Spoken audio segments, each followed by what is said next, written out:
Hello, families and friends. Have a great day po sa ating lahat. So before anything else, no? So binabati ko ang lahat na happy heart day sa ating lahat.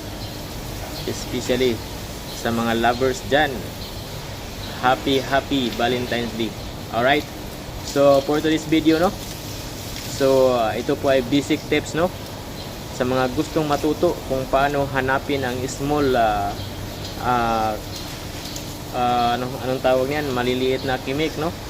Yung maliliit na spots para masilyaan, yun po ay basic tips, no? Kailangan lang po nating tubigan para makita yung mga kailangang masilyaan. So alright, thank you for watching and God bless.